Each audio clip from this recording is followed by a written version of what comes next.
சங்கத்து மக்களுக்கு வணக்கம். இந்த சமீபத்திய அந்த வக்ஃபு சட்ட திருத்தத்தை வந்து வழக்கம் போல் நம்ம மக்கள் வந்து சமூக வலைதளங்களில் காரணங்காரியம் இல்லாமல் வந்து வண்டியில் ஏற்றி அடிக்க ஆரம்பிச்சிருக்காங்க. சேப்பியன் சங்கத்தை பொறுத்த வரைக்கும் நம்ம ஒரு விஷயத்தை அடிக்கிறோம் அப்படின்னா அதோட வரலாறெல்லாம் தெரிஞ்சுட்டு அடிக்கணும் அப்படிங்கிறது தான் நம்மளோட கொள்கை கோட்பாடு. அப்படிங்கிறதுனால இந்த வக்ஃபுனா என்ன, இதை பற்றி வந்து ஏன் இந்த சட்ட திருத்தத்தை கொண்டு வந்திருக்காங்க, அதெல்லாம் வந்து யார் பேசுனா அடிப்பாங்களோ அவரோட தான் இன்றைக்கி நாம் பேச போகிறோம்.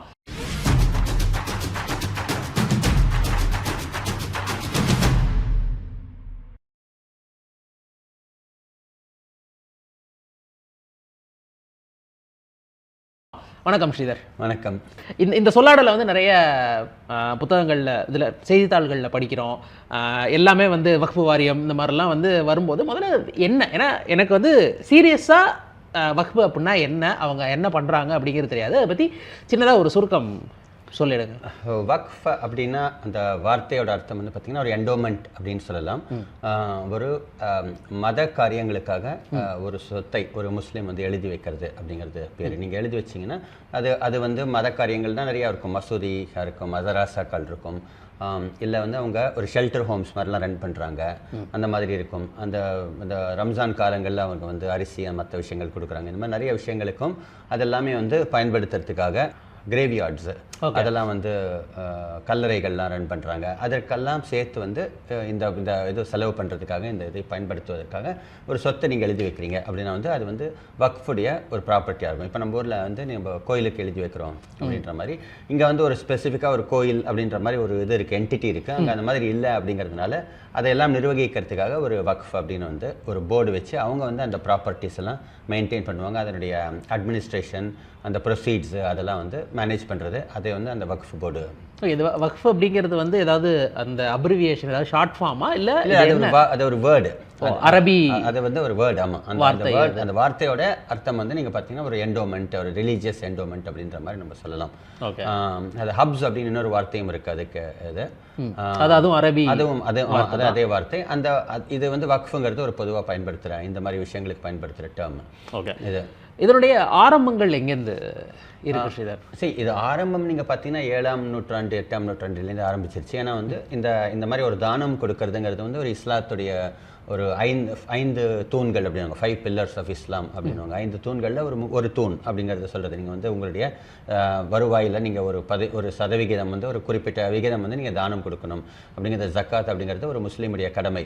அது கிட்டத்தட்ட அந்த ஆபிரகாமிய ரிலீஜியன் மதங்கள் எல்லாத்துலேயுமே ஒரு பங்கை வந்து நம்ம கடவுளுக்கு கொடுக்கணும், இல்லை அந்த இறைவனுக்கு கொடுக்கணும், அந்த மாதிரி அந்த மாதிரி இருக்குது. அதில் அதனுடைய தொடர்ச்சியாக தான் இதுலேயும் இருக்குது. இதை வந்து ஒரு கட்டாயமாகவே இதை வந்து சொல்கிறாங்க. அந்த 5 pillars நீங்கள் செஞ்சே ஆக வேண்டிய விஷயங்கள், ஒரு முஸ்லீம் ஆக வேண்டிய விஷயங்கள் 5 விஷயங்கள்ல இது ஒரு முக்கியமான விஷயமா அது குறிப்பிடப்பட்டிருக்கு.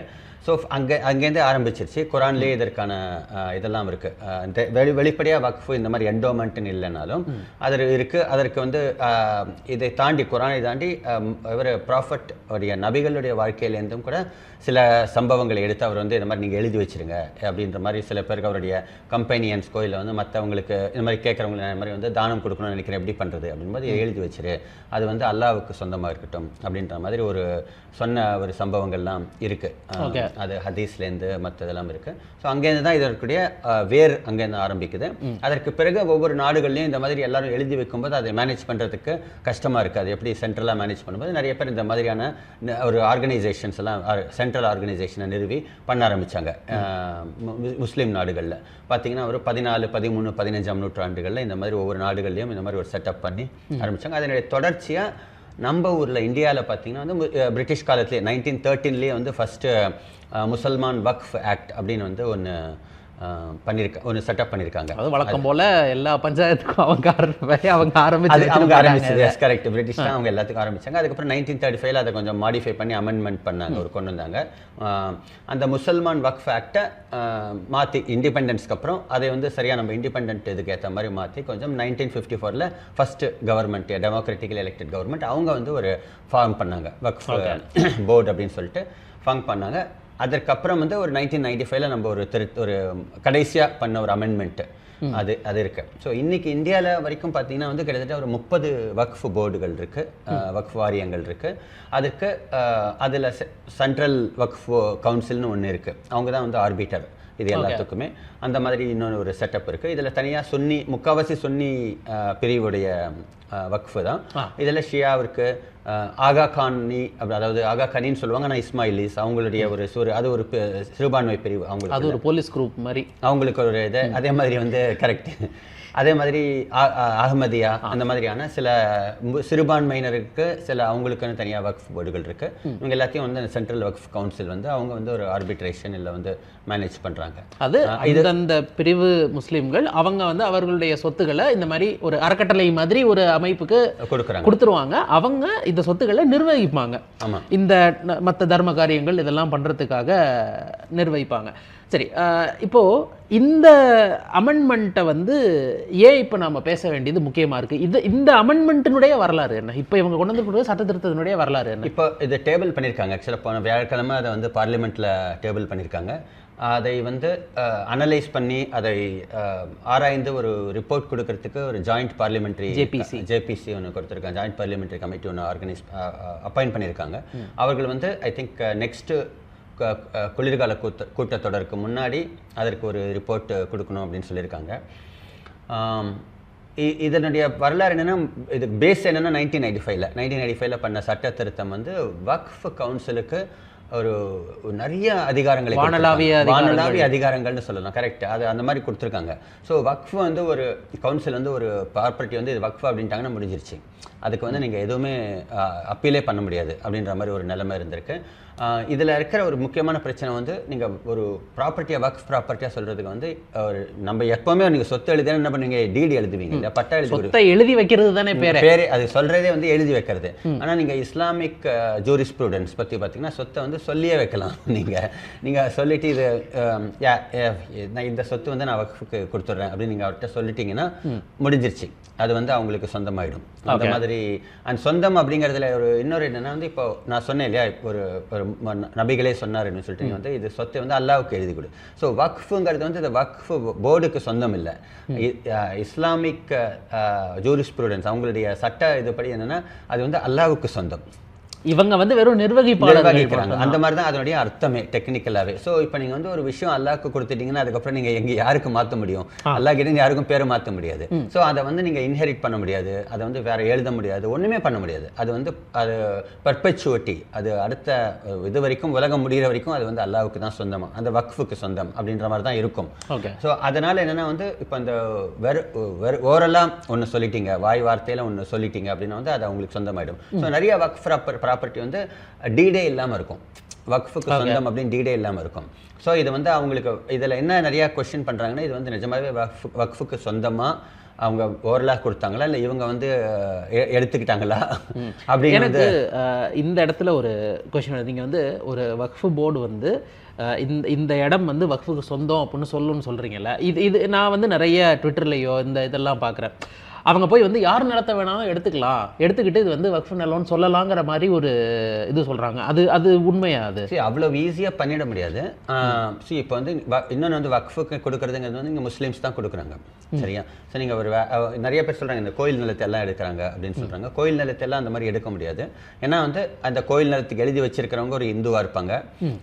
அதற்கான இதெல்லாம் இருக்கும், ஒரு ட்ரேஸ் பண்ண முடியும், உங்களுக்கு டீடெல்லாம் ட்ரேஸ் பண்ண முடியும். ஸோ இங்கே இருக்கிற நம்ம பேசுகிற பிரச்சனை வந்து வாய் வார்த்தையில் சொல்கிறது. ஸோ நீங்கள் கோயிலுக்கு வந்து வாய் வார்த்தையில் எழுதி வைக்க முடியாது, வேற ஒரு நிலத்தை அந்த மாதிரி வாய் வார்த்தையில் எழுதி வைக்க முடியாது. நீங்கள் வக்ஃபுக்குன்னு தனியாக இருக்கிற அந்த சிறப்பு சலுகை இந்த சட்டம், அதனால பண்ண முடியாது. பட் இன்னொன்று என்னென்னா வந்து இந்த மாதிரியான சர்ச்சைகள் எழுவது சகஜம் தான். ஏன்னா பார்த்தீங்கன்னா சும்மா நம்ம ஒரு 3 சென்ட் நிலம் இருக்கிறதுலேயே வந்து வாய்க்கா தகராறு, வரப்பு தகராறுன்னு அறுவாள்லாம் எடுத்துகிட்டு போகிறோம். சிவில் கேஸை கிரிமினல் கேஸாக மாற்றுறோம். அந்த அளவுக்கு நம்ம பண்ணுறோம். இவங்க வந்து வக்ஃப் வந்து இந்தியாவின் 3வது மிகப்பெரிய நிலச்சுவாந்தார் அப்படின்னு சொல்லலாம். 3rd largest land owner. முதல்ல இது இருக்கு army is the largest land owner in India. 2வது வந்து ரயில்வேஸ், 3வது வக்ஃப் அவங்க. ஸோ அதுக்கு அது கொந்தளிப்பா இல்லை?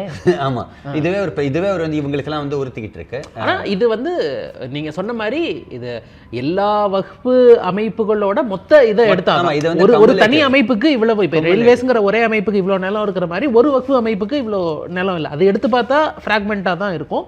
ஆனால் ஒட்டுமொத்தமாக வக்ஃபுக்கு அப்படின்னு எடுத்த நிலங்கள் பார்த்தா இவ்வளோ இருக்கு. 3வது பெரிய இருக்கும். இதுல இன்னொன்னு என்னன்னா வந்து இப்ப நீங்க வந்து எல்லா இந்து கோயில்கள், இந்து அறநிலையத்துறைகள் எல்லாத்தையும் நீங்க எடுத்து அதெல்லாம் நீங்க எடுத்து பாத்தீங்கன்னா ஆக்சுவலா அது நம்பர் 1ல கூட இருக்கிறதுக்கு வாய்ப்பு இருக்கு.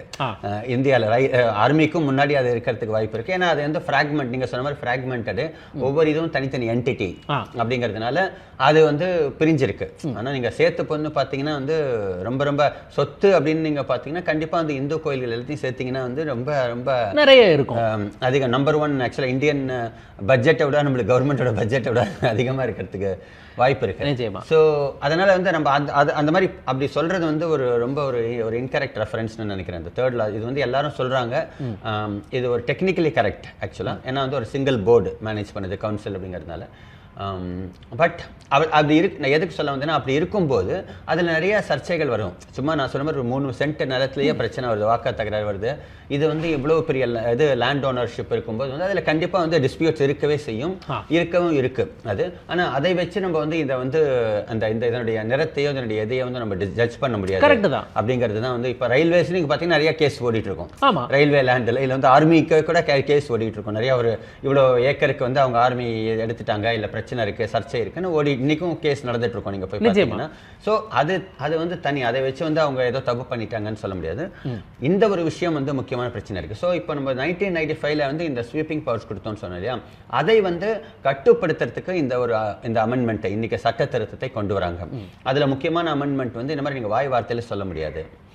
நீங்க வந்து எல்லாமே வந்து டீடு, அந்த வக்ஃப் நாமா அப்படின்னு சொல்லுவாங்க, அதுதான் டீடு எழுதுறது.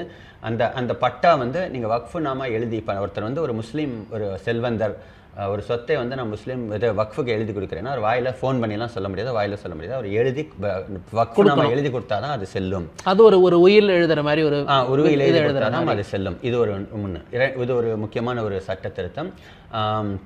ரெண்டாவது வந்து இந்த மாதிரி ஏதாவது டிஸ்பியூட் இருந்ததுன்னா, இதுக்கு முன்னாடி எப்படின்னா டிஸ்பியூட் ஏதாவது இதில் பிரச்சனைகள் இருந்ததுன்னா சென்ட்ரல் வக்ஃப் கவுன்சில்னு ஒன்று இருக்கும். அவங்க வந்து அவங்க முடிவெடுத்துடலாம். அவங்க முடிவு தான் இறுதி முடிவு. சாதாரண கட்ட பஞ்சாயத்தில், வீரபாண்டிய கட்ட பஞ்சாயத்து அந்த மாதிரி வந்து அவங்க அங்கே கொண்டு போயிட்டு பண்ணிட்டாங்கன்னா யாரும் எதுவும் சொல்ல முடியாது. அதுவே Central Waqf Council had sweeping powers. இன்னைக்கு அது கிடையாது. அந்த லோக்கல் ஜூரிஸ்டிக்ஷனில் இருக்கிற கலெக்டர் அவர் தான் வந்து அந்த முடிவெடுப்பார். அவர் தான் இந்த விஷயத்தை ஆராய்ஞ்சு அவர் முடிவெடுத்து அவர் கவர்மெண்ட்டுக்கு சொல்லுவார். ஆர்பிட்ரேஷன் மாதிரி அவர் பண்ணி ரெக்கமெண்ட் பண்ணுவார் அப்படிங்கிறது இன்னொன்று. ரெண்டாவது இந்த திருத்தம் வந்து ஒரு முக்கியமான ஒரு சட்ட திருத்தம். ஏன்னா வந்து லோக்கலாக கரெக்ட் இருக்கும்போது அந்த லோக்கல் பிரச்சனைகள் பஞ்சாயத்து அது என்ன விஷயம் அது அப்படிங்கிறத அவர் வந்து புரிஞ்சிக்க முடியும். சென்ட்ரல் வக்ஃப் கவுன்சில் எவனோ எங்கேயோ இருந்துகிட்டு பண்ணும்போது வந்து அதற்கான வாய்ப்பு கிடைக்காது. அதுவும் இல்லாமல் அவங்களுக்கு இருக்கிற அந்த அதிகாரத்தை பயன்படுத்தி அவங்க மிஸ்யூஸ் பண்ண முடியும் அப்படிங்கிறது இன்னொரு. அப்சல்யூட் பவர் கரப்ட்ஸ் அப்சல்யூட்லி அப்படிங்கிறது அது ஒரு அப்படிதான் ஆயிருக்கு அப்படின்னு சொல்றாங்க. அப்சல்யூட் பவர் வித் வக்ஃப் வந்து ஹஸ் கரப்டட் தம் அப்படின்னு தான் வந்து இவங்க சொல்றது. அதனால தான் இந்த சட்ட திருத்தம் தேவைப்படுகிறது அப்படின்னு சொல்லிட்டு. இன்னொன்று வந்து இந்த கிரண் ரிஜிஜு சிறுபான்மை துறை மத்திய அமைச்சர் சிறுபான்மை துறை, அவர் வந்து சொல்லும்போது வந்து இந்த ரெக்வஸ்ட் வந்து முஸ்லீம்ஸ்கள் கிட்டே தான் வந்தது அப்படின்னு சொல்றாரு. அது வந்து பெருமளவு உண்மை ஆக்சுவலா. ஏன்னா வந்து இந்த வக்ஃப் போர்டு வந்து ரொம்ப ரொம்ப அவங்களுடைய அதிகாரத்தை பயன்படுத்தி நிறைய வந்து ஒரு அதிகார துஷ்பிரயோகம் செய்யறதும், இந்த மாதிரி வந்து நிலங்களை வந்து இந்த மாதிரி என்ன செய்தார் அதிகாரம் இருக்கிறதே துஷ்பிரயோகம் செய்யறதுக்கான அப்படிங்கிறது வந்து அவங்களுடைய ஒரு புகார்.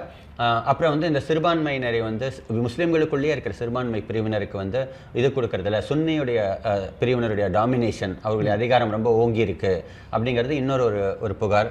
இந்த மாதிரிலாம் புகார்களுக்கு இன்னொரு முக்கியமான புகார் வந்து ஒரு பெண்கள் அப்படிங்கிறது அந்த இதுலேயே இல்லை.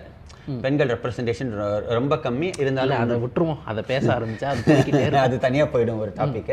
அதுவும் இல்லை அப்படிங்கிறது இதெல்லாம் வந்து ஒரு முக்கியமான இது. அண்ட் இதை மாற்றுவதற்கு இப்போ என்ன பண்ணீங்கன்னா, இப்போ இந்த சட்ட திருத்தத்தில் இந்த சென்ட்ரல் வக்ஃப் கவுன்சிலில் வந்து உங்களுக்கு வந்து 2 விமன் ரெப்ரசன்டேட்டிவ்ஸ் இருக்கணும்.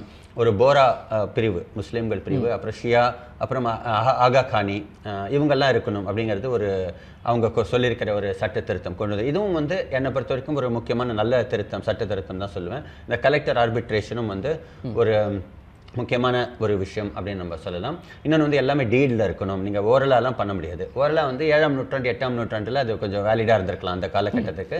இன்றைக்கி வந்து நம்ம பார்க்கும்போது இன்றைக்கி இருக்கிற ஒரு சூழ்நிலையில் அதெல்லாம் சாத்தியப்படாது. நீங்கள் எல்லாமே டாக்குமெண்டேஷனில் இருக்கணும் அப்படிங்கிறது ரொம்ப அவசியமான ஒன்று. ஸோ அந்த திருத்தமும் நல்ல விஷயம் அப்படின்னு தான் சொல்லணும் இந்த விஷயங்கள்லாம். சரி, இப்போ இதை ஏன் அடிக்கணும்?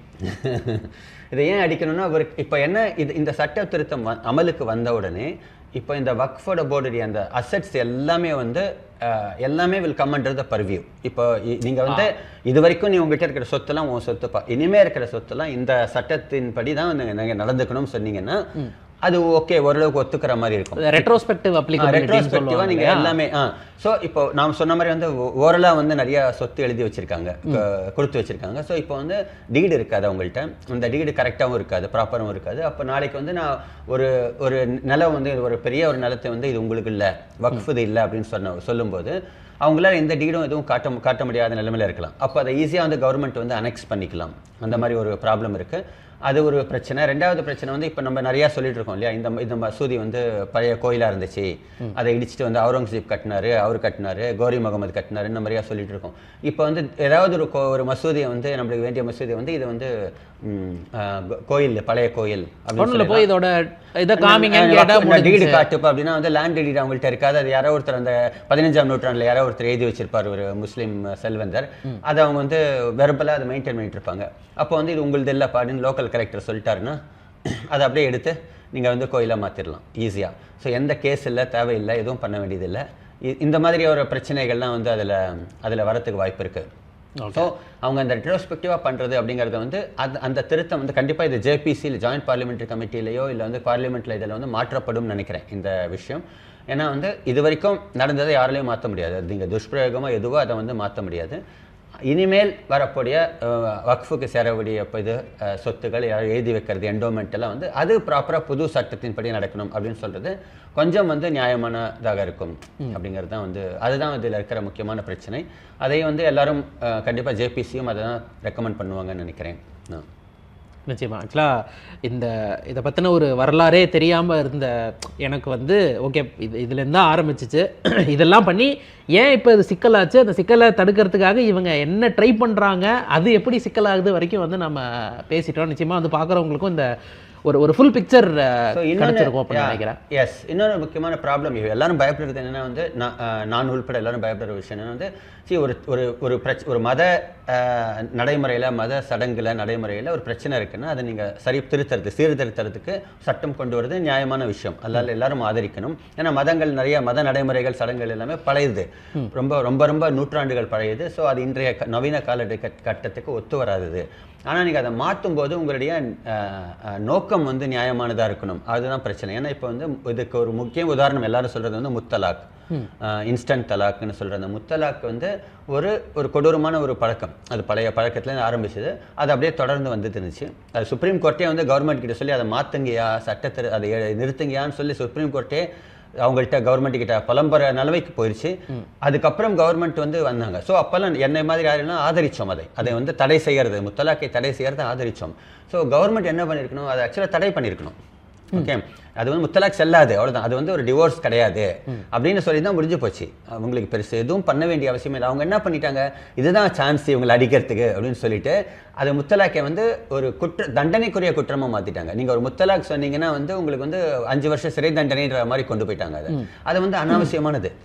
ஸோ ஒரு வேணும்னே உங்களை வந்து வம்புக்கு இழுக்கிறது இல்லை வந்து பழிவாங்கிற மாதிரி தான் அந்த மாற்றினது, உங்க கொண்டு வந்த சட்டம் இருந்தது. அது அந்த மாதிரி தான் வந்து இதுவும் ஒரு தேவைப்படுகிற சட்ட திருத்தம் மாற்றங்கள் தான். ஆனால் இதை பயன்படுத்தி பிஜேபி வந்து முஸ்லீம்களை இன்னும் ஒடுக்குவதற்கோ இல்லை வந்து வேற ஏதாவது பிரச்சனைகளை கிரியேட் பண்ணுறதுக்கோ ட்ரை பண்ணுவாங்கிறது தான் எல்லாரும் பயப்படுற விஷயம். இவங்க கிட்ட பாத்தீங்களா இப்படித்தான் அப்படிங்கிற ஒரு இமேஜ், அதே இந்த சட்டத்தை வச்சு இவங்களை இன்னும் கொஞ்சம் ஒடுக்கலாம், இன்னும் கொஞ்சம் இவங்க இதை கண்ட்ரோல் பண்ணலாம் அப்படிங்கிற மாதிரி அவங்க கொண்டு போவாங்க. அதுதான் வந்து இங்க இருக்கிற பயம். இவங்களுடைய இந்த செய்ய வேண்டிய வேலை வந்து நியாயமானதாக இருந்தாலும் இவங்க நோக்கம் வந்து நேர்மையா இல்லாததுனால அந்த இம்ப்ளிமெண்டேஷன் வந்து பிரச்சனைக்குரியதாக இருக்கும் அப்படிங்கிறது தான் இங்கே இருக்கிற ஒரு பயம்.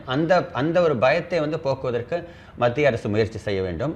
இந்த ஜாயிண்ட் பார்லிமெண்ட்ரி கமிட்டியில் வந்து இதில் நாடாளுமன்றத்தில் இருக்கிற விவாதங்களில் இதை விவாதத்துக்கு உள்ளாக்கி அங்கே வருகிற விஷயங்களை ரெக்கமெண்டேஷன்ஸ்லாம் எடுத்து இந்த சட்டத்தில் இம்ப்ளிமெண்ட் பண்ணி நம்ம சொன்ன மாதிரி இந்த ரெட்ரோஸ்பெக்டிவ் இந்த விஷயத்தெல்லாம் நீக்கிட்டு ஒரு நியாயமான ஒரு சட்டத்தை கொண்டு வந்து அதை கண்டிப்பாக வந்து நம்ம எல்லாரும் ஆதரிக்க வேண்டியிருக்கும். நிச்சயமா. ஸோ பார்க்கலாம் அந்த ஜாயிண்ட் பார்லிமெண்ட்ரி கமிட்டி என்ன சொல்லுது அப்படின்னு. நன்றி ஸ்ரீதர், இன்னொரு வீடியோவில் சந்திக்கலாம். தேங்க்யூ.